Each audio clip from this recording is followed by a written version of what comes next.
मग बाबासाहेबांचं नाव आहे तो संविधानाला कारणीभूत आहे, त्याला तुम्ही संपवायला निघालाय. पालकमंत्र्यांची फार मोठी चूक आहे मॅडम, माफी मागणार नाही, पण पालकमंत्र्यांनी ही चूक पदरात घ्यावी.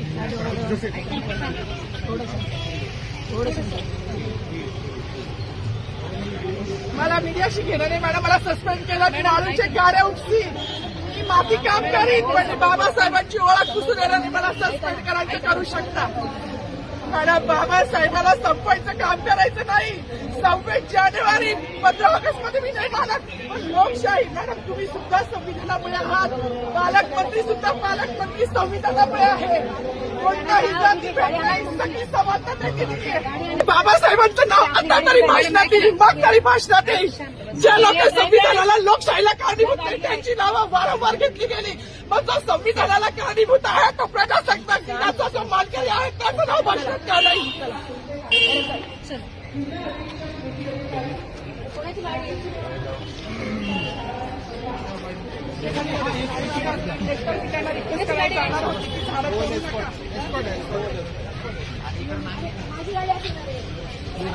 थोडी